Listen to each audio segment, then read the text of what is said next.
Hello, hello, hello, everyone. I'm so excited to be here today. Today we have Jacqueline Capriles, and we are here talking about leadership development, but we're also talking about back office support. So, one of the things and the reasons why we are here today is really to talk about and discuss the importance of delegating and the importance of leveraging other partners and businesses to help expand your own business. So it's a unique conversation. Jacqueline and I connected on an RFP actually, and from there I recognized the value and the importance of having this conversation. So Jacqueline, we were just having a quick dialogue. Tell us a little bit about your business and what you do. Okay, thank you for having me, LJ. I am my company is called Leading Factor, and we're dedicated to providing essential back office support for businesses. It's hard enough to build a business and then provide the services, but we help out with managing and streamlining administrative tasks and project management. We train on financial management as well. We help firms get certified with the city, and so our focus is on enabling businesses to concentrate on their core services, and then we take care of the details and allow them to be organized and and to be ready for growth. Yeah, I love this because as we look at the last quarter of the year and we look at the different ways that business owners spend their time, as a business owner, our focus should be on growing our business. And there's a common saying of not working in your business, but working on your business. And so a lot of the work you do really helps to free up the owner's time to do the things that matter. You mentioned that some of the businesses that you focus on have been in construction. Well, at least you mentioned it to me. So now I'm just bringing it up to the forefront. But a lot of the businesses you have focused on were in the construction trades and other service industries. Talk about how the work you do is relevant for them specifically. Well, what happens is a lot of us are mom and pop shops, if you will, right? And times is changing. In construction specifically, we have business owners who are focused on getting the job done in the field. And when it comes to the office, they don't really have a lot of time because doing the work in the office is also another full-time job. And so sometimes there's not enough staff in the back office because most of the staff is in the field. And so that's where we come in and we kind of help out. They allocate that type of work to us, and then we provide that. And nowadays, since COVID, we've expanded into a hybrid environment where you have people that are working in the field. Some people are in the office. Sometimes there's no office. And so they kind of allocate it out and we work remotely. So it kind of works because now, because of COVID, we don't have to necessarily be in their office. We're in our own office and we can work remotely with the technology that exists today. I don't, yeah, I love this, but I don't know if people really understand what operations even means or like what that looks like. So if you could go deeper and describe some of the tasks that you focus on specifically for the business. Let's Well, help our yeah, users. sure. There's several different types of scenarios, if you will.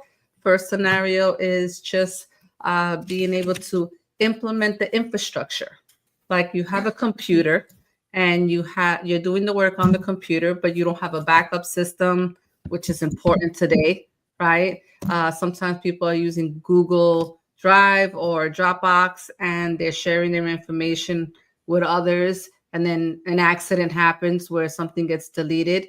That's a catastrophe waiting to happen because the fine print is that if you don't go into your garbage within 30 days, that information is gone forever, right? So we implement backups, we implement networking, so we make sure your computers are networked together. We also allow you to be able to look at your files on your phone, on your iPad, give you a phone system whereas you can transfer the calls to, let's say, someone else that's in a different location than you are. So having a phone, a business phone in your office where no one is there to pick it up kind of defeats the point. So we help with that as well. We also train in finances. Some people don't know if they're actually profitable. We do something called job costing, and we train them on QuickBooks and show them how to do job costing so they can know exactly if they're profitable on a job.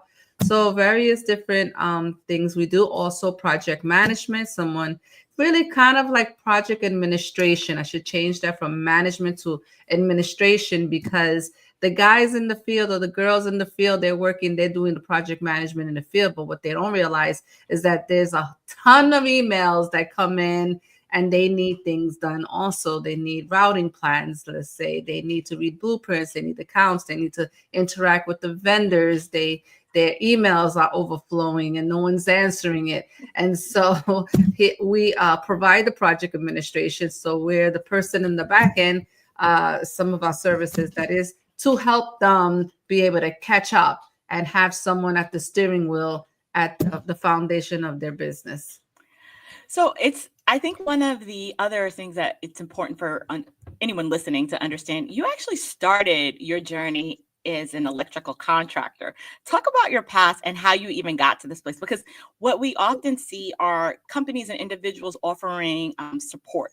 They're offering training, but their lived experience is not always connected to what they're doing. And that's fine if they're experts in it. However, you have a very different journey. Talk about your origin story. How did you get here? Wow, that goes back about 25 years. I was in college. I graduated with my master's in computer science, and I became a programmer, business analyst, and a programmer. And a good friend of mine who was in college with me turned out to become an electrical contractor. And so she asked me if I can help her with her back office, as what I'm doing today. And so I agreed and I did that. And we ended up becoming partners.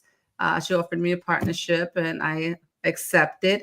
And for 10 years, I was an electrical contractor. And this is how my journey, I started off in the field right there with her.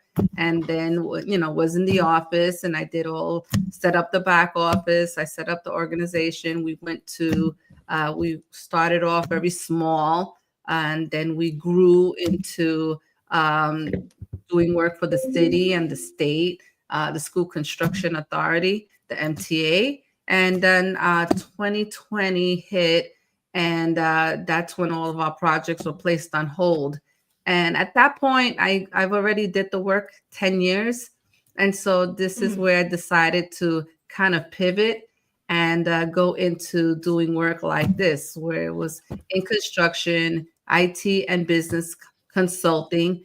And this is where I am today, 4 years later.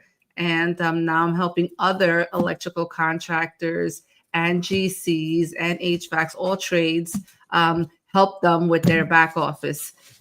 So that's my story. Wow. And I think that, when we look at identifying a need or identifying tools that will help businesses grow, this is probably one of the most difficult one for people to let go of. And I say this because I do leadership development coaching. I focus on group coaching, but then also individual coaching. And in that work, it's really about helping people shift the mindset and let go so that they can grow, delegate so that they can grow, and really think about how to package the work that they're doing in a way that allows someone else to excel in what they're doing. And I feel like one of the things we connected on, aside from having backgrounds in computer science, was also the need to talk to people about how do you learn to let go? How do you embrace a growth mindset around just the work that you're doing and what you should be doing versus what you shouldn't be doing? Like, it's not adding value for me to be balancing my books if I didn't study accounting and it's taking me 10 hours to do something that a CPA can do in 10 minutes. And so the work that you do really helps a leader think about leadership or focus on leadership. What are some of you also do a business assessment. Tell me more about like how that works for individuals, anybody, and for everyone listening. If you are running a business and you are thinking about really how do I free up my time so I can go sell more or connect with more people so that I could do more work, Jacqueline can pretty much talk to you about what that is, or what that looks like for you, or what that could look like for you. Like, tell us more about your business assessment. So yeah, a lot of people, they're not sure about where in their business they want to tackle first. And so, the first thing they ask me is like, okay, what do I do? And so the first step we do is do a business assessment. And what a business assessment does is it allows us to kind of put together what your plan is. What are you doing that's efficient? What are you doing that's not efficient? What is costing you more when there could be things that you could be using that might cost you less? So what we do is we put together a 1 hour assessment of me asking questions, putting it all together. And then once I know what it is, then I share that information with my clients and my potential clients at least, and let them know, okay, this is where your strengths are. This is where your weaknesses are. This is how you can get better, and kind of put it together in what we call a business assessment. And then this way they kind of know, oh, I see. And then sometimes it's better to talk to someone else about it, because you really can't talk to your employees about it because they're going to have their own set of opinions about it, when it's really what's best for the business. And that's what we're focused on. Okay, what is best for the business, and how do you get from point A to point B without having to spend 10 hours doing one thing when you can literally do that in like maybe 10 minutes. Yeah. So one of the other challenges, people don't think that they need this type of service. I even need this type of service. And I think about how do we delegate and start to break apart parts of our job. But it sounds like even though you've started and focused on construction because that's your specialty, it sounds like any business can benefit from this type of delegation and being able to provide peace of mind that things are getting done and not dropped.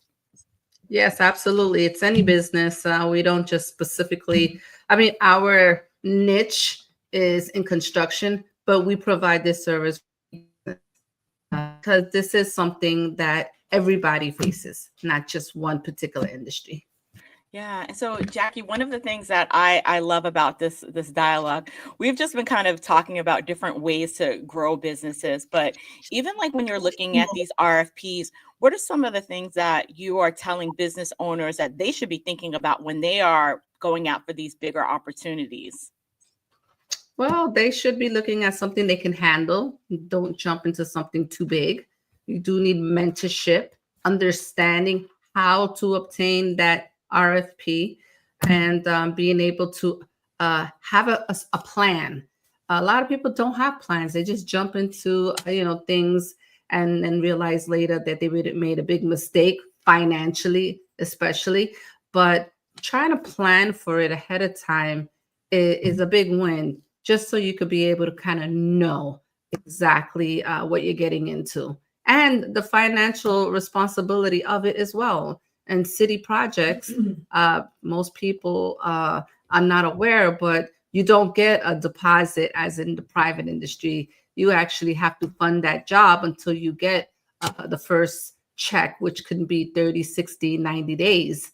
So these are the type of things I kind of talk to my clients about, depending on what their goals are. If they're looking to grow, working with the city or the state, or they want to get certified and things of that nature, you really need someone like you, LJ, who's a coach, where you can be able to kind of walk them through the process. And then someone like me who's been there already to say, okay, this is what you need to do. These are the resources that you have, and this is how you can go about getting a job like that. Yeah, I mean, one of the biggest challenges I've seen are business owners that are just not ready to delegate. I don't know if it's a trust issue. Oftentimes the coaching helps me identify what the root cause of like their unwillingness to let go. But if you are a solopreneur and you have not thought about what your strategy is to not be a solopreneur and actually offload not just the day-to-day work, but like some of the administrative pieces, like invoicing. If your invoicing is not going out as soon as the service is delivered or beforehand, whatever the policy is that you have for your business, then you become the problem in your own business. And you can't blame anyone else when they don't pay you on time because you didn't invoice them on time. And let's talk about just, it's ironic how the biggest challenge is generating the revenue, but then you don't want to collect the revenue when it's time to actually go out for it. So tell me more about, what have you seen with the invoicing, like before and after scenarios for a client? Yeah, I definitely see that issue where clients do not invoice on time. And so when it comes to private industry, it's just usually one invoice goes out.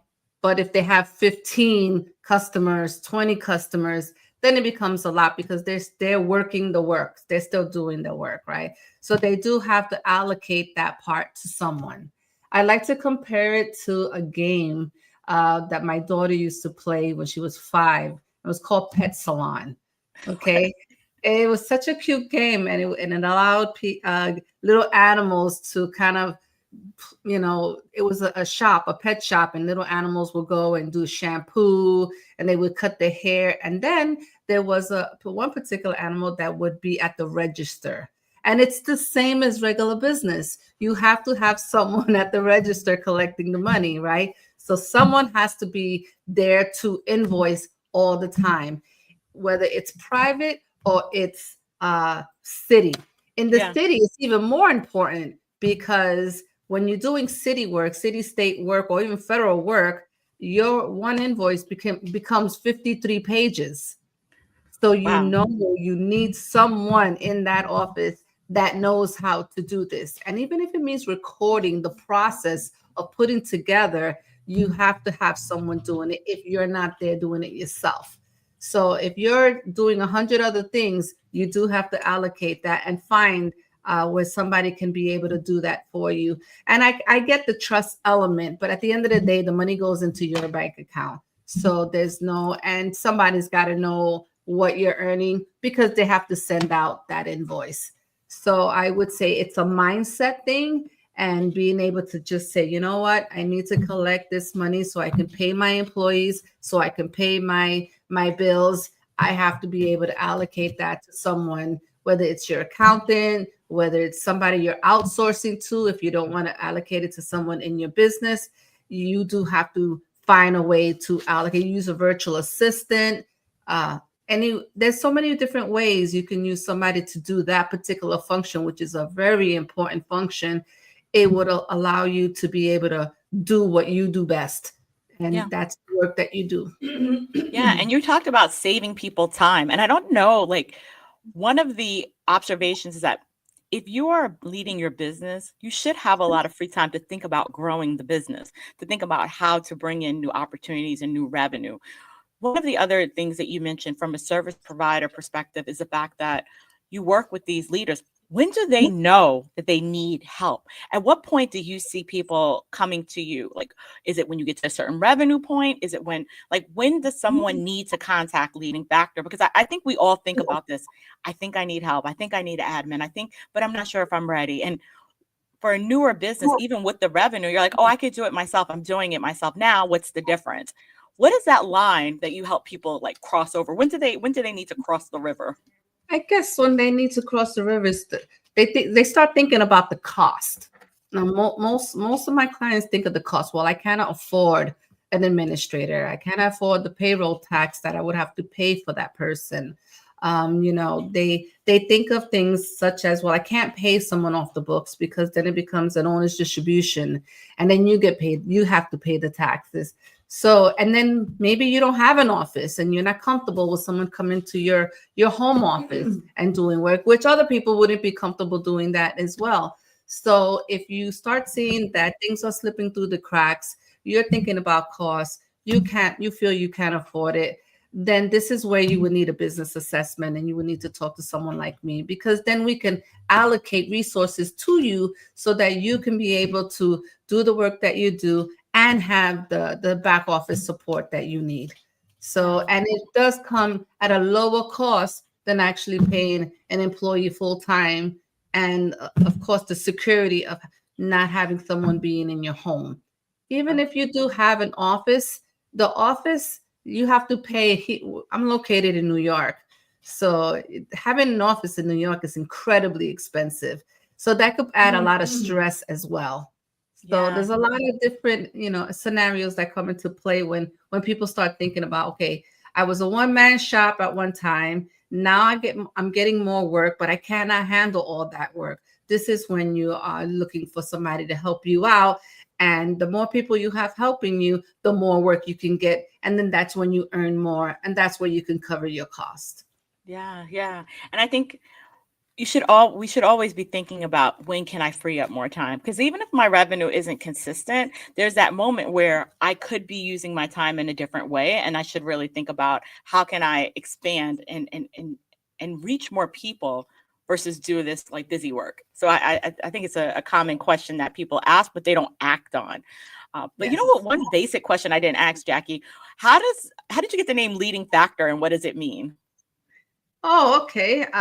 The reason I chose Leading Factor is because I believe my company is the leading factor in making other companies successful. And all the companies that I've had, I was always the leader in making sure that the company was successful. So that's where this company came into play, and I named it Leading Factor, because I do want to be the leading factor in why all of my clients are successful. I love it. I love it. It's just, all of our company names have some like origin story. It's like, I see that I'm the leader, so I'm the leading factor. Mine is in 18, because in 18 holes of golf, you'll learn everything you need to know about a person and yourself. But it's more so just the coaching component around who we are and how we evolve and how we work better together as a team. Usually there are 18 points of conversation around that. I was looking at and doing a lot of research on the different construction projects and infrastructure projects that are present in New York City, not even just for real estate, but more so looking at the infrastructure projects. And when you're looking at these companies and these opportunities, tell me more about how you support companies that might be teaming or working together with others, because sometimes there's like that middle, like, whose paperwork am I doing it? Are you doing it? Are you able to help bridge that gap with individuals that are now teaming and don't have consolidated back office teams? Yes, absolutely. I mean, we have a prime and we have a sub, we have others that do joint ventures. If we are talking about the joint ventures, then it's just kind of like working with one company, right? And we do the back office work for them. Most of the work that we do for them are the project administration, making sure that we have systems in place where everyone could communicate with one another, whether it's the field team and the office, all the communication bridges together on a system that we have in place. And then when it comes to obviously invoicing, we're there before the deadline, putting together all of the documentation that we need so they can get paid. There's no delay, because we're in the office all the time while everybody else is out in the field working. We communicate directly. And so if it's a scenario where it's a prime contractor and a subcontractor, well, we communicate as well. If we are working for the prime contractor, we're reaching out to the subcontractor, walking them through the process, making sure that all of the paperwork is in. This way, the prime contractor can focus on, managing the work in the field. Subcontract, on the other hand, sometimes they need a little bit more hand-holding, but we're there to kind of be the bridge and say, okay, this is what we need. If you don't know how to do this, this is how we help you. We do this for you. So it allows kind of us working together and bridging the gap in what exists today, where we have construction and there's a lot of things going on. There's orders that has to be placed, deliveries that has to be accepted, what goes out, submittals that has to be done, and all of these things, and all that has to work together. So we kind of the bridge that does that. We kind of are considered in that respect construction management, where we manage all of the stuff, but not in the field, in the back office. Yeah, and I don't think everyone has I don't ever think I can't speak for everyone, but I do think that there is a good conversation around a strong joint venture. So if you're considering going into a joint venture, teaming on a project, how are you going to handle the administrative tasks? Because that is like the fast path to failure if you haven't thought about who's handling what and who's communicating what. When you think about some of the best projects that you've worked on, what were some of the success factors that you saw? Things that made it really a good project for them and for you? Well, planning.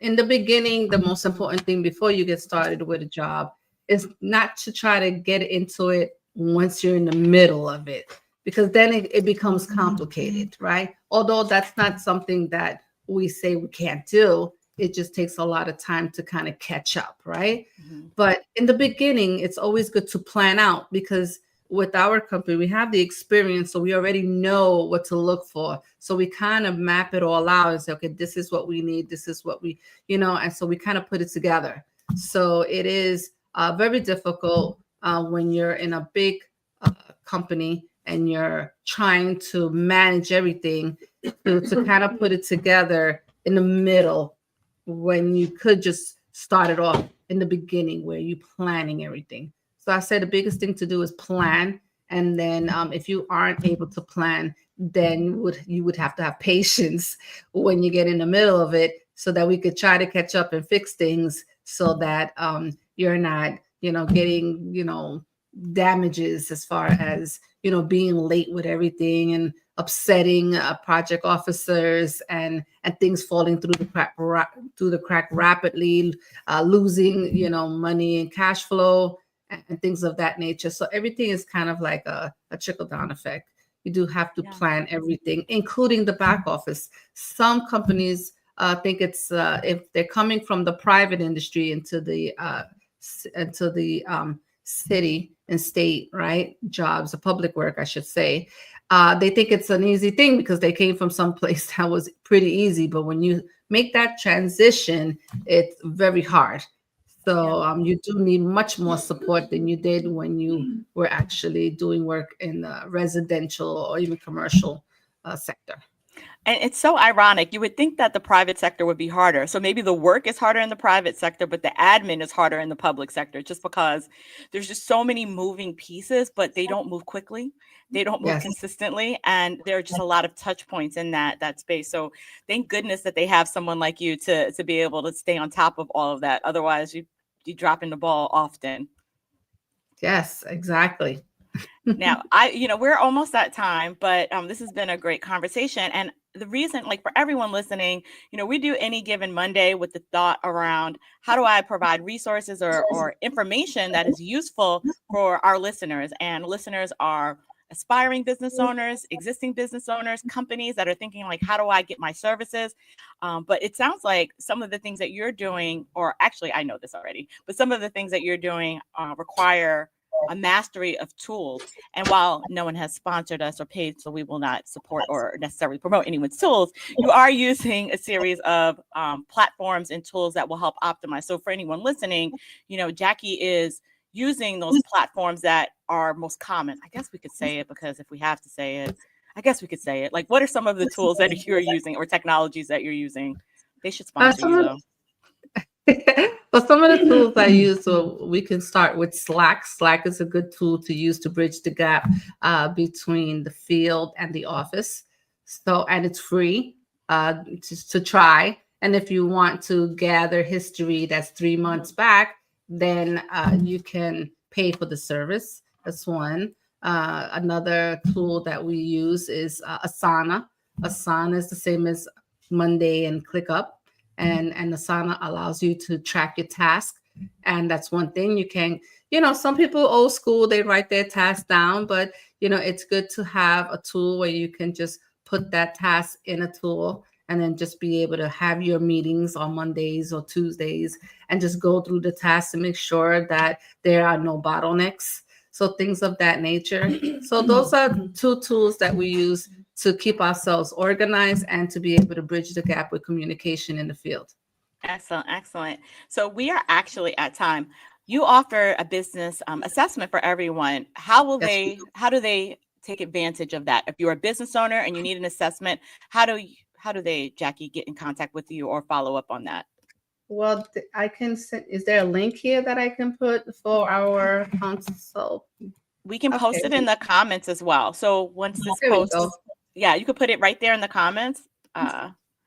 And that came to me. So let me put that into the public comments.